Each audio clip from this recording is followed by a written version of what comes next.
Alors voilà maintenant un moment solennel de notre journée. Je suis très ravi que Muriel Pénicaud nous ait rejoint. Nous avons beaucoup parlé, on arrête de bouger là. Nous avons beaucoup parlé de l'inclusion. Nous avons échangé nos expériences, nous avons débattu cet après-midi. Mais au-delà des débats, il est encore plus important de s'engager. Il est plus important de s'engager pour agir. Et c'est ce que plus de 70 sociétés ici présentes ont fait. Et je donne la parole tout de suite à Gaëtan de l'Hermite pour nous présenter ces engagements que nous prenons aujourd'hui et que nous prenons en présence de Muriel Pénicaud, ministre du Travail. Merci Muriel. Gaëtan. Olivier, merci. Bonsoir à tous. Alors nous voilà donc arrivés au terme de notre journée et les débats que nous venons d'avoir cet après-midi nous confortent puissamment dans notre volonté de répondre à l'appel que le président de la République a lancé de donner une chance à tous. Les motivations que nous avons identifiées lors de nos débats sont nombreuses, sachant que diversity means wealth. Diversité signifie richesse. Nous sommes tout d'abord convaincus qu'accueillir la différence et la jeunesse participe à notre performance et donc prépare l'avenir de nos sociétés. En nous engageant, nous participons au renforcement du pacte républicain. En tant que société étrangère, enfin, nous manifestons ainsi notre citoyenneté dans un pays qui n'est pas celui de nos origines. Parce que nous sommes convaincus de cela, d'ores et déjà, nous œuvrons, mais nous avons décidé de faire plus et nous allons le faire au travers d'un manifeste que je vais, avec solennité, vous présenter. Avant de ce faire, je vais inviter tous ceux qui ont décidé de signer ce manifeste à monter sur scène. J'appelle donc les signataires, je crois qu'ils sont 74 au total, ou leurs représentants, à me rejoindre sur scène avant la lecture solennelle du manifeste qui nous a mobilisés tous.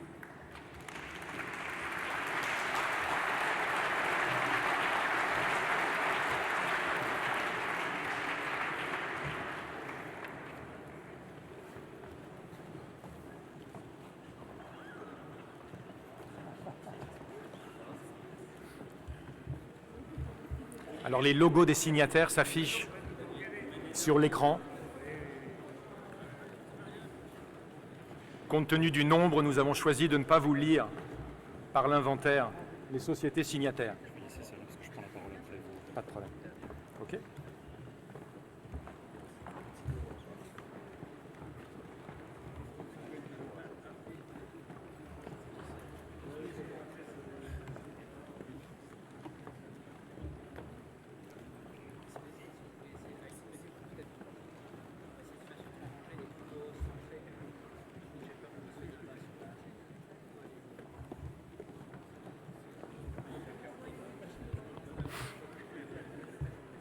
Alors merci encore pour votre mobilisation.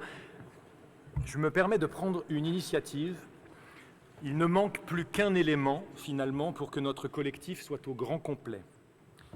Et je demande donc à celui qui a été le grand instigateur, le grand artisan de ce manifeste, mais qui est aussi le fondateur et le grand chef d'orchestre des États de la France depuis près de 15 ans maintenant, de nous rejoindre et de venir se placer tout naturellement au centre de notre communauté.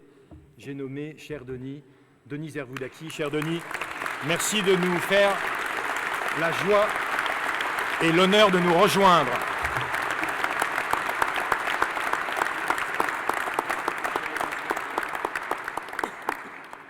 Merci Denis.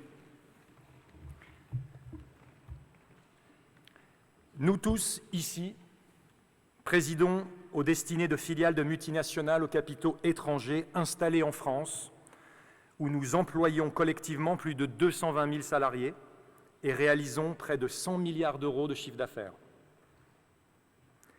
La collectivité à laquelle nous appartenons, celle des groupes étrangers installés en France au sens large, qui regroupe près de 17 000 entreprises, apporte à notre pays une contribution vitale Nos sociétés emploient ici 2,2 millions de personnes, contribuent à hauteur de 17% de la valeur ajoutée de l'ensemble des entreprises œuvrant en France, assurent le tiers des exportations françaises, réalisent 29% de l'investissement corporel du secteur industriel et assurent près de 21% de la R&D. De ces fondamentaux qui font la vitalité d'une économie, produire, investir, former, employer, exporter, innover, nous sommes des acteurs majeurs qui participent hautement à la création d'emplois, à la croissance et à la prospérité de notre pays.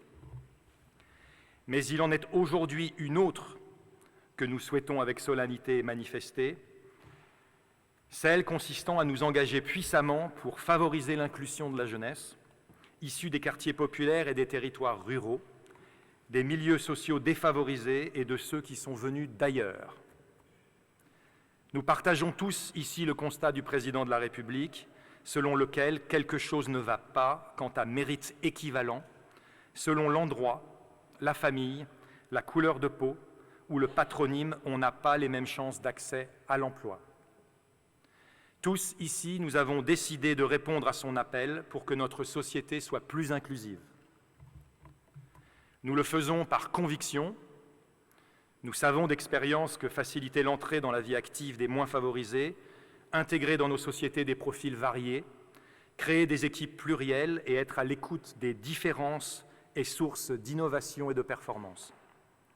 Nous le faisons aussi car nous considérons qu'il est de notre devoir, par reconnaissance vis-à-vis du pays qui nous accueille, et pour manifester notre ancrage local, d'apporter notre contribution à la lutte contre l'exclusion sociale et le déclassement économique. Pour des raisons historiques ou culturelles, liées notamment aux pratiques de nos maisons mères, nos sociétés sont aujourd'hui différemment engagées dans les politiques d'inclusion. Mais quel que soit le degré de notre engagement, notre contribution actuelle est loin d'être négligeable. Ainsi, nos sociétés accueillent plus de 5 000 jeunes en apprentissage, plus de 11 000 jeunes en alternance et près de 2 000 jeunes via les stages de troisième.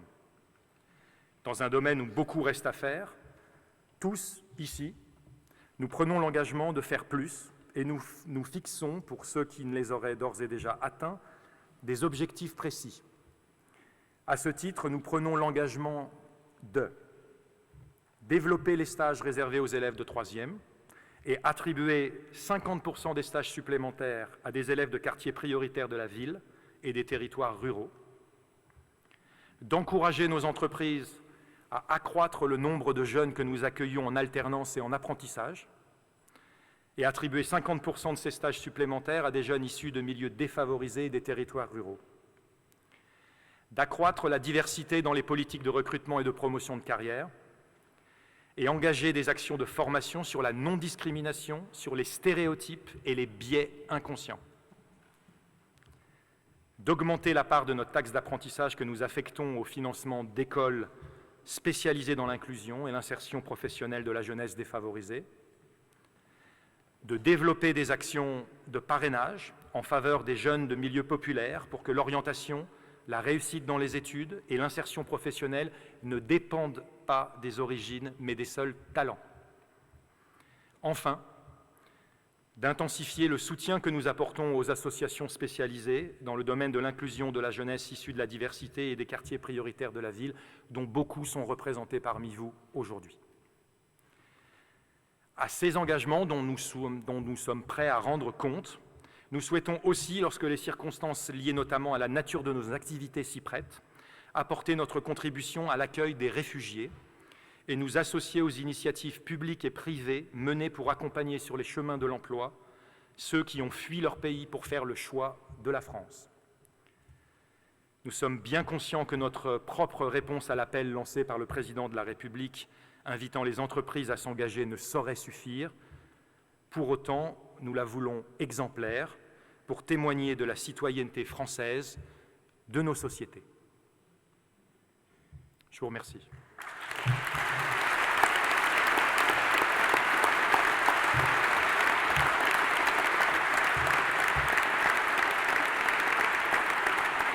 Alors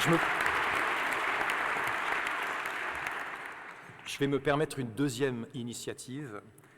Madame la ministre, chère Muriel, puis-je me permettre de vous demander de nous rejoindre afin d'immortaliser avec vous cet engagement solennel et de célébrer avec vous la mobilisation qu'a constituée la signature de ce manifeste.